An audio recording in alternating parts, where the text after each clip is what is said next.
What's up mga ka-livestock? Andito ulit tayo sa ating 20 days challenge at andito na sa day 16. Thank you for your support and let's go. We're going to talk about a disease that is very controversial and a very devastating diseases in horses. None other than the equine infectious anemia. Ano ba tong equine infectious anemia, or what is this equine infectious anemia, or the EIA? It is a blood-borne viral diseases na nangyayari or nag-occur sa mga horses. Ang nagtra-transmit nito ay yung mga horse flies or yung mga biting flies ng mga kabayo natin. And this type of virus is the same as the virus in AIDS. So in layman's term, we call this an AIDS in horses. It is very devastating. It is also transmitted by using the same needles. Yung nagbabitamins yung mga quack doctors natin dyan, yung mga technicians or yung mga self-medicate na unaware na they're using the same needle, nagkikarry yun ng disease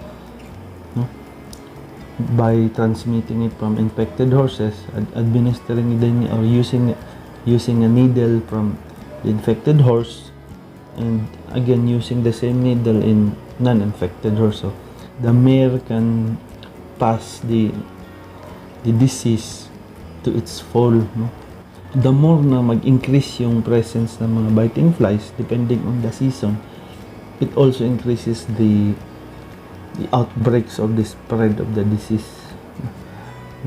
The problem with this type of disease is that it has no vaccination and no cure, and infected horses carry it for life. So the only way to stop an ongoing infection is by, sad to say, putting the infected animal to sleep. So, put down natin sila para maiwasan na ma-infect yung other na mga horses. So, paano ba malaman natin, Dok, na may sakit tong ganitong kabayo ko?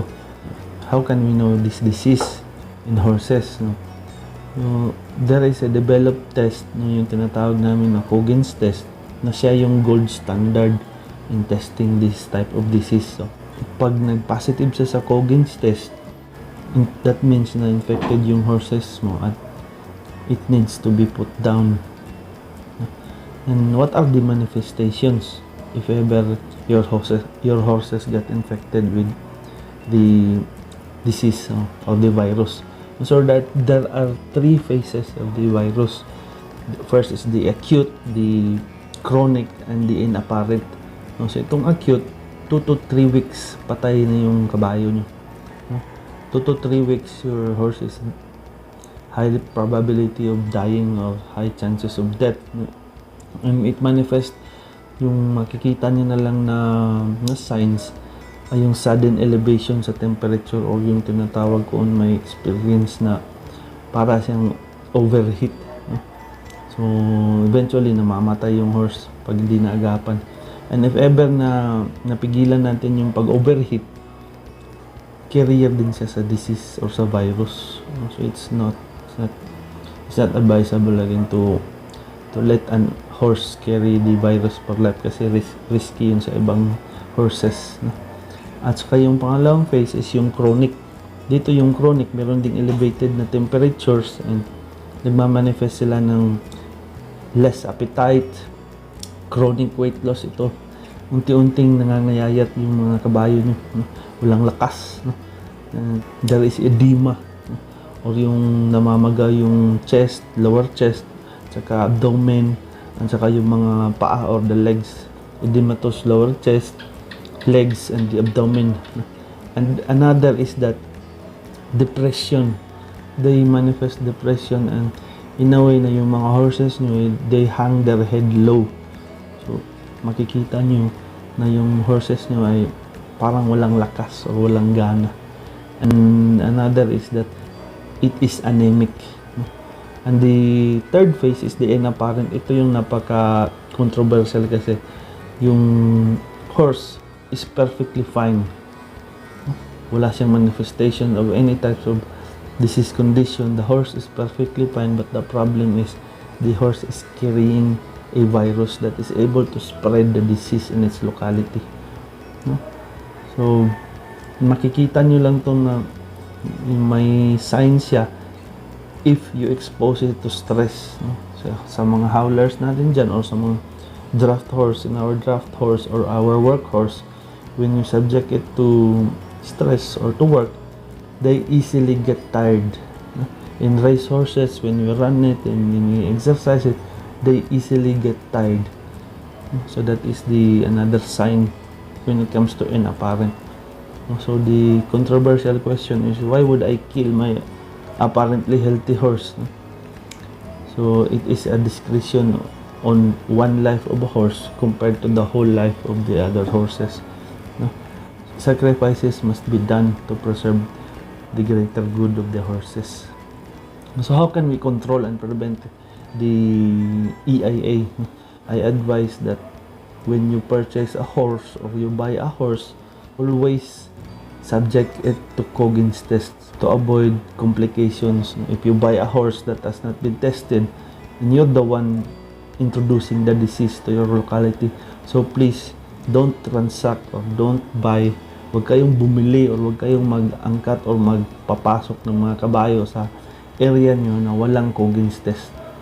Test first before transaction or buying. And another, when you're already standing na mga stable or herd, regular na Coggins Test. 3 months or 6 months. And also is to destroy the breeding ground of the insects, no? Especially yung mga swampy areas, no? So don't, again, another is that you don't tether or you don't release your horses in swampy areas, no? Breeding ground yung mga biting insects, man. So don't risk your horses there.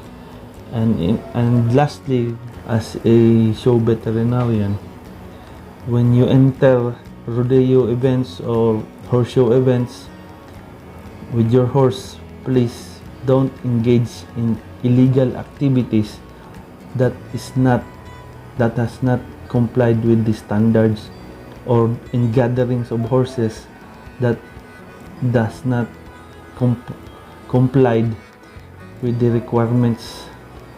Yung basic requirements namin is to present a Coggins negative test result. So don't engage in illegal gatherings that they don't check or they don't require the Coggins test. And don't attend events without the organizers having a veterinarian in the events, kasi risky sa mga hayop nyo, baka fabricated yung mga Coggins test nila.